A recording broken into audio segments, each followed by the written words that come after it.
Welcome to Expat Hoops, the podcast where we talk to basketball players who have played professionally overseas. Today we talk to Jon Arledge, who played 3 seasons for George Mason University before transferring to Old Dominion. He began his career in Switzerland in 2015 and has played in Italy, Latvia, France, and Greece. As a quick reminder to help us grow this podcast, be sure to subscribe to our YouTube channel and hit the bell so you'll be notified every time we have new content. Join Tony and I in welcoming Jon Arledge to Expat Hoops. Welcome, Jon. Thanks for having me. I wanted to talk about your time at George Mason. You played most of 3 seasons, and the end of the 4th season, you ended up transferring to Old Dominion after that. But we had a couple of questions from a listener that I wanted to get to right off the top. Friend of the pod, PD Buckets. You played during that time period for 2 different coaches. You were recruited by Jim Larinaga. You played for him, and you played for Paul Hewitt again at the end. Is there any insight you have to the different approaches to their style to the game that you think you could expand upon? Coach L, he never stopped learning. I mean, like, he was a student of the game every day. Like, he's never not learning something or watching something. He's paying attention to all the little minute things that you're doing on the court, and if you're on the side and whatever, like, he's watching everything. And I know a lot of the players who's been under Coach L can recall this in practices or whatever. When he's watching a play or whatever, he's shaking his head like back and forth nonstop. It's like he's like reading everything at once, like a mad scientist. Is wicked, you know. But Coach L, he was a great coach, I would say, for real. Great guy, very, very knowledgeable. And then we got Paul Hewitt. He was a very hard-nosed coach. He wanted the best. He wanted to try to pull the best out of every player. And he was a fast, up and down, aggressive mindset, in your face type of coach. And that's how he wants to play. So, you know, you got the tactical guy, and then you got the guy who's just wants to just be in your face at all times, you know. So those are the 2 differences for me. What ultimately led to your decision to transfer? That's a story of its own, man. Well, leading up to my senior year, I was in a car accident, and I was injured. So I was suffering from back spasms, like really bad back spasms. And they were debilitating. Like, I couldn't walk. It was hard to breathe, sleep, eat, everything. So leading up, I was doing all the therapy and all the chiropractic treatments, and it just wasn't getting better. So the doctors, it was just like, well, with this type of injury, you don't have a date really for your back to heal. And, you know, time just went on, and I tried to fight through preseason, and it was really difficult. We played our first game, and I tried to play, and after the game, I couldn't move. So then I asked for a red shirt for that season. In the midst of me asking for the red shirt, I guess, I don't know, messages or something got misconstrued, and I guess they felt with the rules with going into your 5th year, you have the option to stay or leave. So I guess they thought that I wanted to leave or whatever, but it didn't seem like they gave me that option when I asked for a red shirt. And that was that. So, you know, I was on my way out. Interesting. And so you are, like you said, you're on your way out. At that point in time, you know, you'd play against ODU 6 times as a conference rival. ended up transferring there. But I guess my first part of my question would be, what schools were you looking at? Which ones were you hearing from at that particular time? And, did familiarity with ODU eventually have anything to do with your decision to wind up going there? Or was it mostly based off of like the coaching staff and feeling comfortable there? Had quite a few schools wanted me to come. I think I took a visit to like Boston College and Eastern Michigan, I think. I know Western Kentucky. I can't remember all the other schools. Yeah, it's going back a little ways. So yeah, it was a good list. It was a good list. But for me, I picked ODU because my familiarity with Coach Jeff Jones, and his coaching staff, Coach Barrett, and all of us. I've known them, or we've had like a mutual connection, and I've known them since I was in high school. So I already had that connection with them. And you played for not one but two Terry Holland disciples, with Jim Larinaga being a former assistant on his staff, and Jeff Jones actually playing for him and coaching for him for a bit. So that's pretty interesting too. Just a little fun fact there. So your familiarity with that, you had a pretty good year with ODU. You're going through, you're healed mostly by that point at ODU, correct? You're in good shape. I know you. I was actually like, so I stopped having back spasms. It was around like November. Wow, that's a long time. It was no. So I had my accident. I can't remember the month in the summer. And then we played our first game, I think around like October.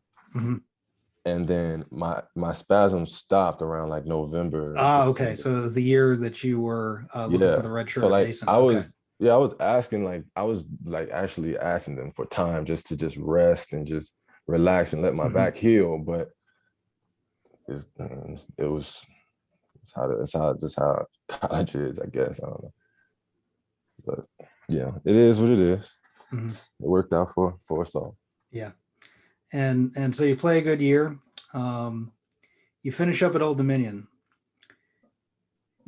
At what point in this whole process that you're going through college, did you end up deciding to go pro? When did you think that was something that you wanted to do, and something that you thought was going to be an option for you?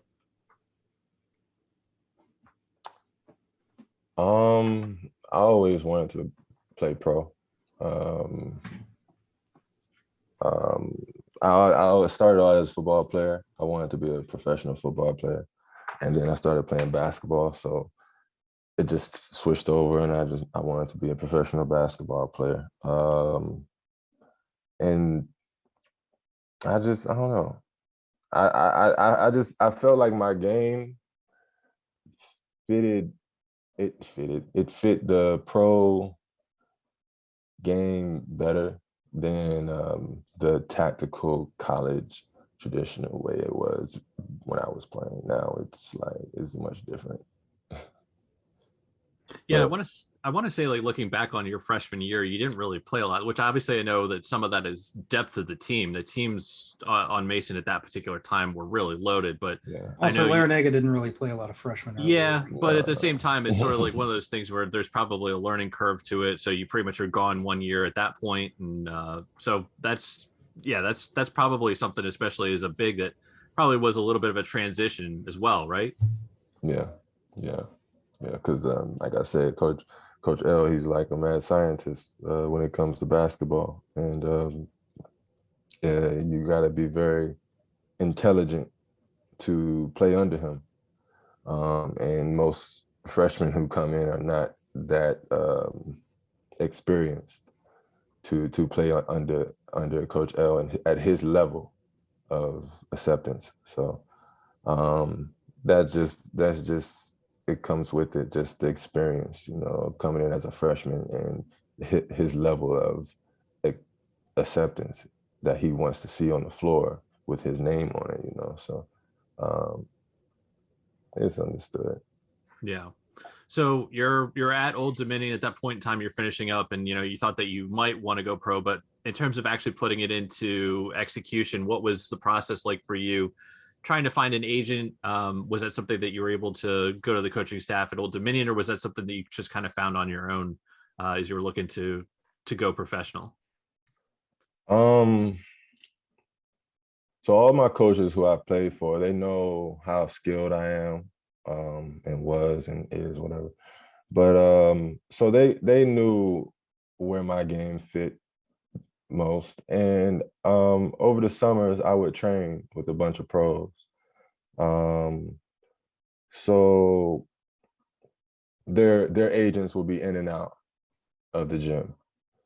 So they already seen what I can do in my game, and how I hold myself against the caliber of players who I was training with. And so when I was done and I was ready to make that decision, I had opportunities of agents already willing to work with me because they knew what I can do. Regardless of what was going on in college, they knew that I was skilled enough to compete at that level. So I signed with one agent, and I think I fired him in like a couple weeks. That's a common experience with Yeah. guys like yeah, that that's on the show. business. That's the Mhm. business when you try to figure it out, and even when you're going through the whole career. Like I have friends now who probably played 4 years and have had 7 agents. So I fired my first agent very quick. He was really green in like the basketball realm. He was on the entertainment side. Oh, interesting. Yeah, so he didn't really have the connection. So I fired him, and then I had another guy who seen me through high school and college and in the summers and whatnot. And I was with him my first year. Yeah, my first year, but my first season I ended up having to fire him too because I felt like um, the agreement we had wasn't fulfilled. And I got a new agent, and I've been with that agent ever since. Hmm. So I've been playing 6 years now, and I've been with the same agent. Yeah, and I know that you started off in Switzerland. That's one that I don't think that we've had a lot of people that have played in that league specifically, and definitely not to start. So, what was it like starting off in Switzerland? Obviously, on the court, you did really well. I mean, looking at the stats, it's like 16, average of 16 and a half points, 7.2 rebounds for the season, the assists thrown in there in the mix. So, obviously, on the court, did really well. But take us through what the first year was like in terms of adjusting to Switzerland and getting over there. It was rough, man. It was rough. When it comes to being a professional basketball player, I try not to sugarcoat because it's not for everybody. And for those who may see this, like they need to know what they might be getting themselves into. So I mean, I went into that situation.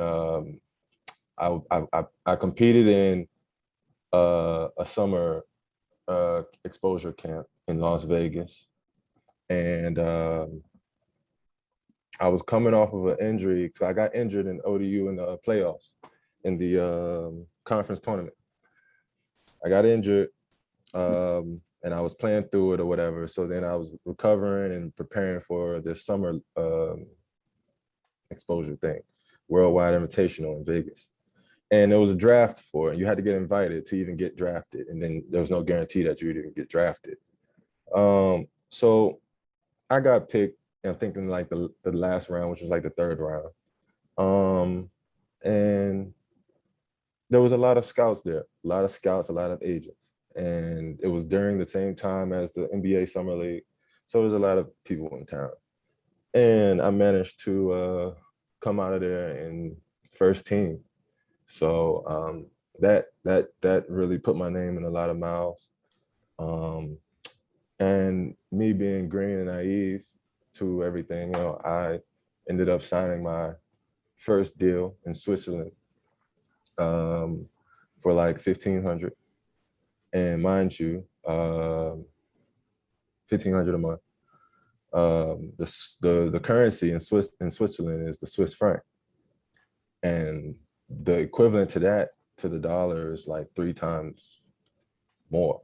Like you're like $10 is like, no, $30 is like 10 Swiss francs. Mm-hmm. You know, Cost of living is very high there. it's ridiculous. Mm-hmm. So, you know, I got there like 235 pounds, left there 209. Oh, you know? goodness. It was a struggle, man. And but I was 19. I was averaging like 19 points and like 9 rebounds, and I was the youngest. I was the youngest in the top 3 in scoring, youngest in the top 3 in rebounding, and I was dominating it. And then a lot of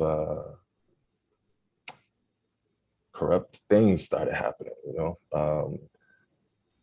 Like I woke up one morning, my tire was busted with a little, and then somebody like drew a little smiley face on the back of my car, so that I was late for practice.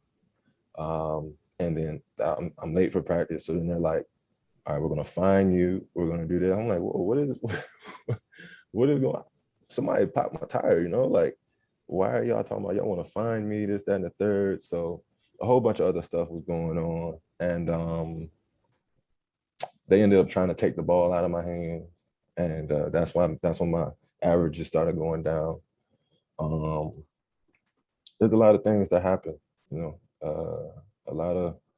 lot of things that you go through out there in Europe, and you just got to be able to just stick through it. You just got to be able to stick through it. You got to stay tall, stay prayed up, stay focused on what the goal is, because where you're at right at that moment is temporary. It's you're not there. You're not going to be there every year.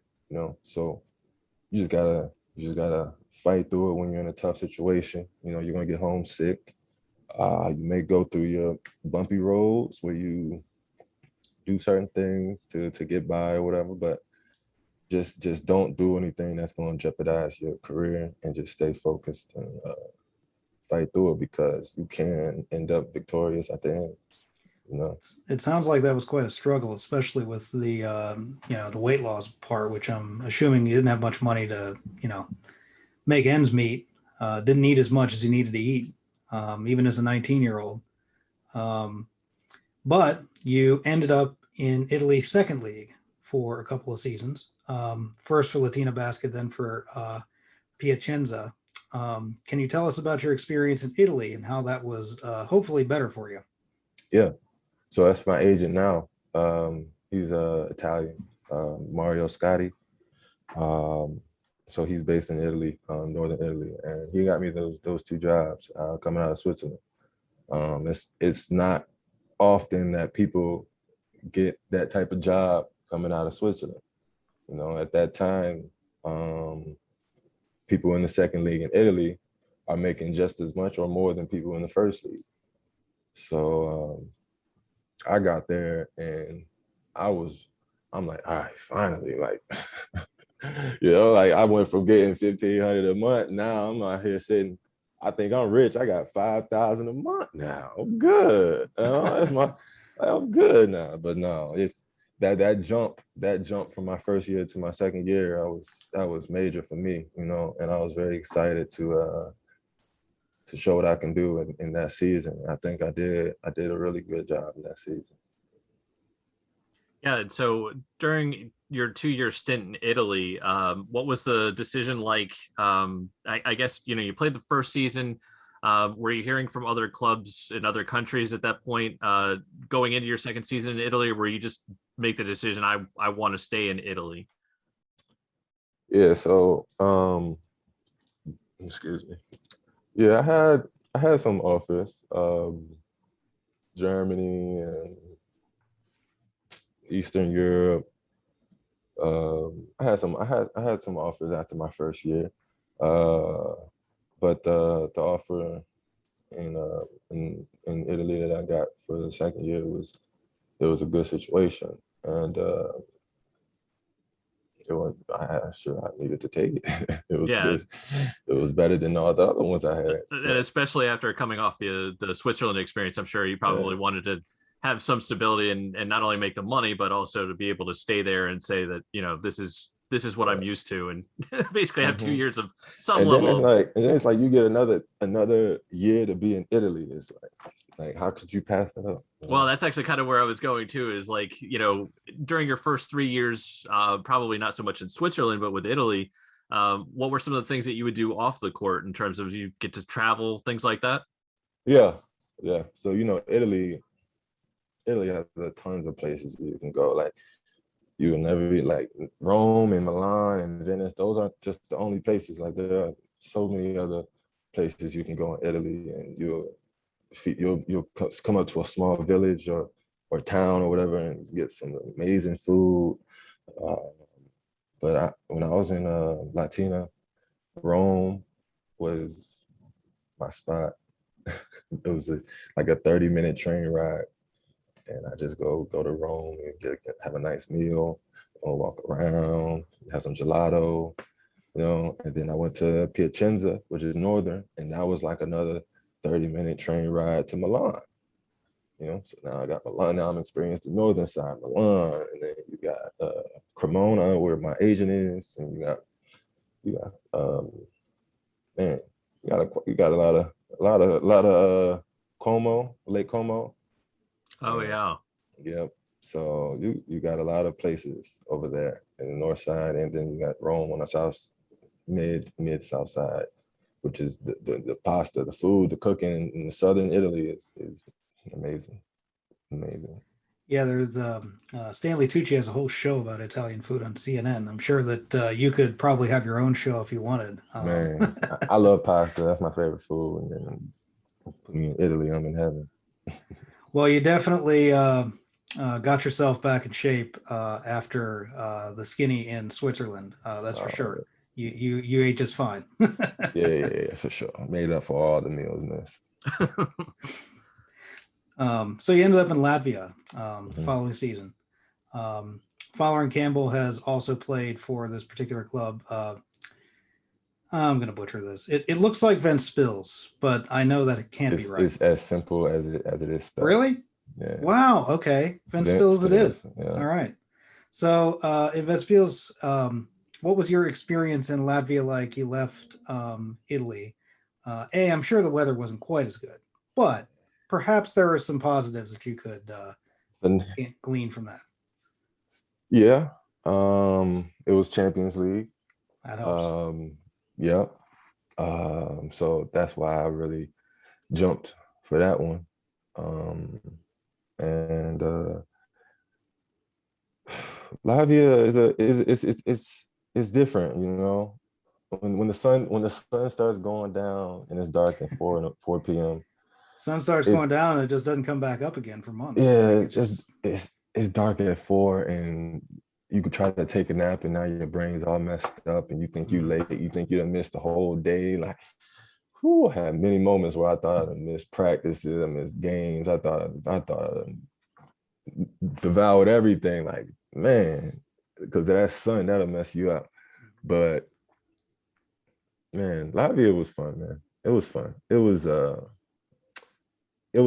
small town, really small, in Ventspils, and it wasn't really much to do. Everyone knows everyone. There's like one elementary school, one, and the main city, Riga, is 2 hours away. No ways around it. It's 2 hours every time. That's the big city. That's where the airport, that's where everything is. And then my city was just my town. It's just Europe. There was nothing there.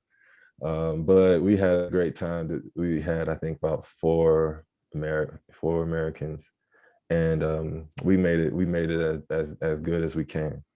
So that's one thing you gotta hope you can have a good group of Americans who you can latch on to if you don't got your wife there. Luckily, I have my wife there too. So that's also a plus for me. What was it like playing in Latvia? What was the atmosphere like in a small town like that? Very, very easygoing, very nice. You know, No flares being shot at you, nothing like that. no, no.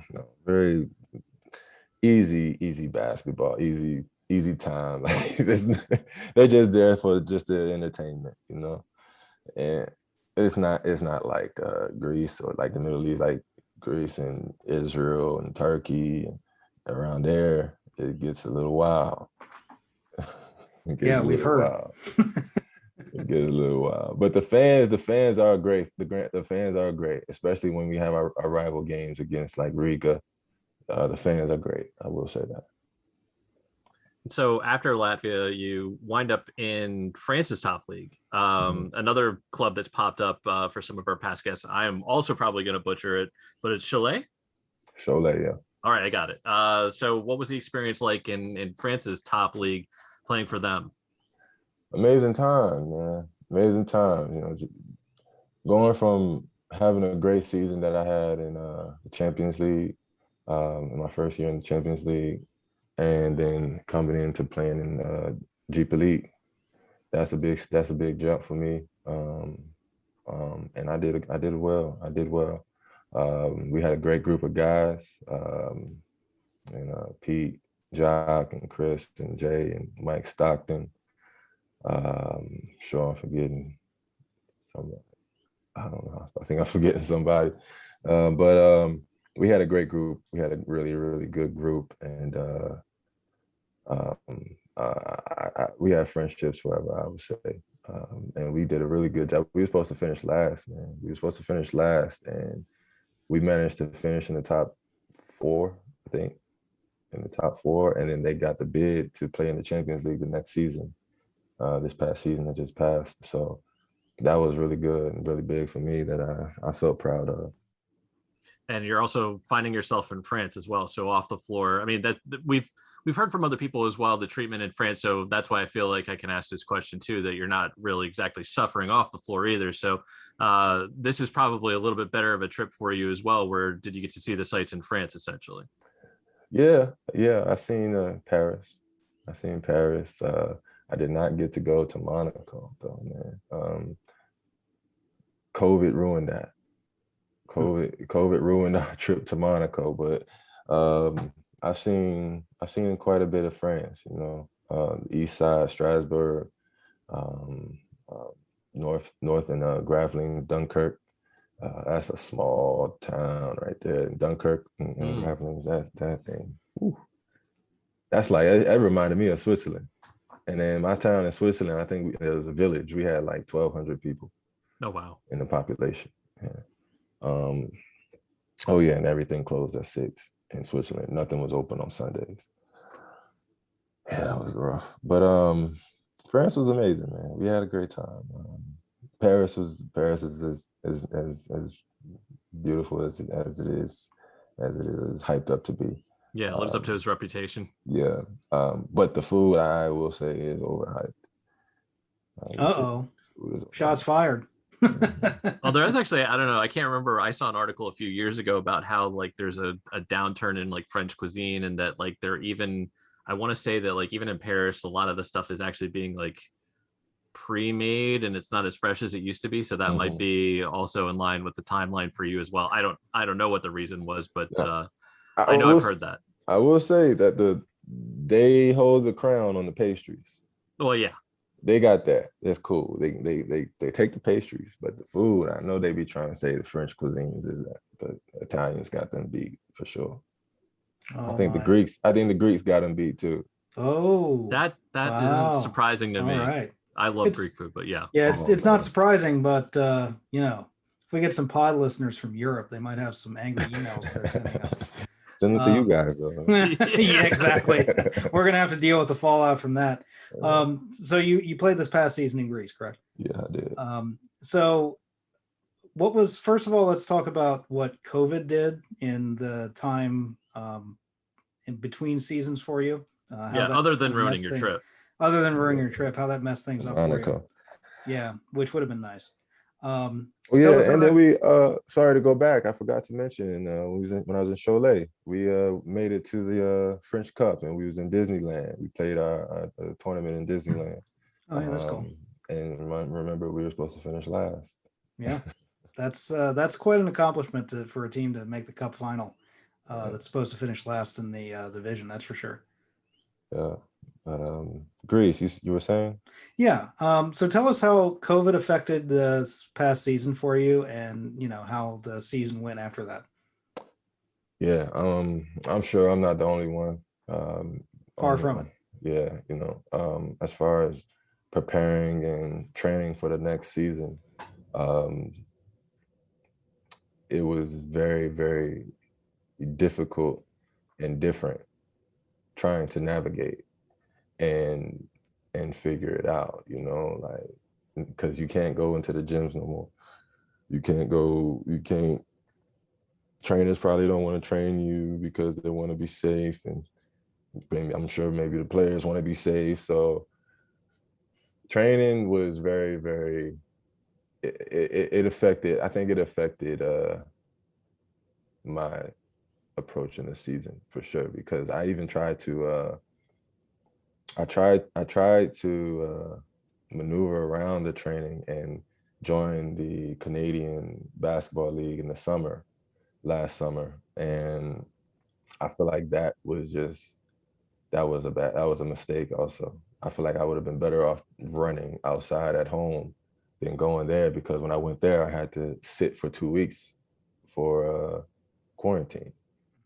And like, like, we leave in like a month and a half to go play in Europe, like, sitting these 2 weeks is not going to help me. It's going to hurt, So I ended up we ended up making it through, and I went to Greece, and we played our first Champions League game. I sprained my ankle very bad. I had a good preseason, mind you. Had a really good preseason. We had a really good team. We beat Panathinaikos in the preseason tournament to go into the championship to play Prometheus. So we had a really good team. So I sprained my ankle, and I'm in the midst of recovering, and things started to go downhill from there for me, and that's where I'm at now. Yeah. I know you said, as we asked you where you were just before the pod, that you said you were back in your hometown in Silver Spring right now. So what happened? How did you end up back here after your ankle got sprained? So I sprained my ankle and suffered a bone bruise on my ankle. In the midst of me recovering, my agent, the team, they wanted to go a different route. They wanted to go with a sharpshooter at the 4 position. They wanted someone to come off the bench and just stand in the corner and shoot threes. Well, that doesn't seem very good. I'm not that guy. I can shoot threes. I can do everything you need. But I'm just not comfortable with just coming off the bench and you just want me to just shoot threes. I can't do it. So they wanted to go a different direction, which was fine. All right, I'm injured, so now I can't leave right now. I have to get healthy. So I'm trying to get healthy, and I'm preparing to leave and maybe hopefully sign with another team. So, excuse me. My dad comes down, he calls me, he tells me he has cancer. They just found he passed out in the kitchen, and ambulance came, and they did some tests and found out he has multiple myeloma. So then that's a shock for me. And then I strained my calf in the midst of me getting in shape and whatnot, getting ready to prepare to go to another team. I strained my calf, and then my dad is going through his procedures and whatnot, and I'm going back and forth with him. Like, I don't know. I think I'm gonna try to get through it, You know, I think I got like a month until my calf is good, and then my calf is good, and then I can go play again. And then he calls, like I think a couple weeks later in like January, and he's like, he's in the hospital now with COVID. So now it's like, all right, he got multiple myeloma, which attacks the immune system. And now he has COVID, which attacks the respiratory system, you know, and among other things. So I had to come home. It was like, it was a lot of stress building up for me. So I had to come home. He made it through. He made it through, Wow. luckily. Luckily, it wasn't the other way around, because when they found out that he had the myeloma, they had already started the chemo and the blood transfusions and this, that, and all the things that they need to do. So when he got COVID, they was already giving him new blood, and the new blood is going to help with his immune system. And that helped fight the COVID. So he was lucky on that point, because if it was the other way around, they would have been too scared to do the treatments and whatnot, and the COVID would have just took over. So, Well, it's quite fortunate for you then. Yeah. Yeah. So I had to risk this season to come home. It was injuries, and then my dad getting sick, so it was necessary for me to just come home. Mm-hmm. And I've been home since February, just training, and I feel like it's been a blessing for me. Getting bigger, getting stronger, jumping higher, games getting better. Everything is better. So this next season is going to be better, much, much better. It's going to be. I can't even talk about it. I'm just waiting for it. Ready.